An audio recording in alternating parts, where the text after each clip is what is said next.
Insurance company દ્વારા corona કાળમાં મરીજો સાથે થયેલી છેતરપિંડી બાબતે કન્ઝ્યુમર કોર્ટે મહત્વનો ચુકાદો આપ્યો। ગ્રાહકને બાકી નીકળતી રકમ 7% વ્યાજ સાથે ચૂકવવાનો મહત્વનો હુકમ કોર્ટે કર્યો છે। સમગ્ર કેસ પર જો નજર કરીએ તો યુકો બેંક દ્વારા તેના તમામ કર્મચારીઓ માટે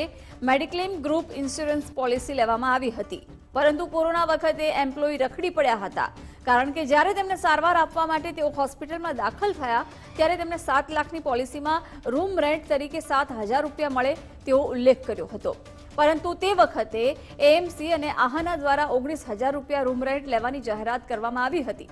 નેશનલ ઇન્સ્યોરન્સ કંપનીએ 7,000 લેખે જ તેમને વળતર આપ્યું હતું, તેથી તેણે ગ્રાહક સુરક્ષા ફોર્મમાં અપીલ કરતા કન્ઝ્યુમર કોર્ટે દર્દીની ફેવરમાં ચુકાદો આપ્યો છે અને તેનો ટોટલ વીમો 7 લાખનો હોય તેનું કુલ બિલ 2,08,347 જેટલું થતું હતું। તેની સામે ઇન્સ્યોરન્સ કંપનીએ માત્ર રૂપિયા 1,08,797 જેટલી રકમ પાસ કરી હતી, તેથી તેણે કન્ઝ્યુમર કોર્ટમાં લડત આપતા તેનો કુલ વીમો 7 લાખનો હોય ઇન્સ્યોરન્સ કંપનીને બાકીની રકમ 7% વ્યાજ સાથે ચૂકવી આપવા તેમજ માનસિક ત્રાસ અને લીગલ ખર્ચ પેટે 4,000 આપવાનો પણ ઓર્ડર કર્યો છે।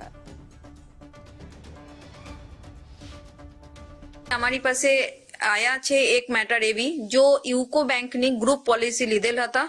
અને કોરોના કાળમાં એ ટ્રીટમેન્ટ કરેલ અને ટ્રીટમેન્ટની મુતાબિક એનું પૂરેપૂરી રકમ જો ખર્ચેલ રકમ છે મેડિકેલમાં એ આપેલ નથી। 2,08,347 રૂપિયાની એનું હોસ્પિટલ ખર્ચ હતું જે આપેલ નથી,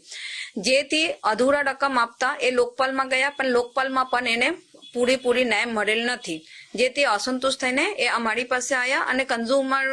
ગ્રાહક સુરક્ષા કમિશનમાં અમે કેસ દાખલ કરી અને કન્ઝ્યુમરમાંથી ગ્રાહક સુરક્ષા કમિશનમાંથી આ બી હુકમ કરેલ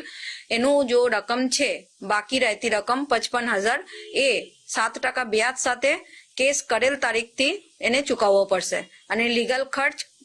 માનસિક ત્રાસનું રકમ અલગથી એને ચૂકવવું પડશે। મિસિસને કોરોના થયા હતા ને એમને હોસ્પિટલમાં દાખલ કરવામાં આવ્યા હતા, 2,08,347 બિલ થયું હતું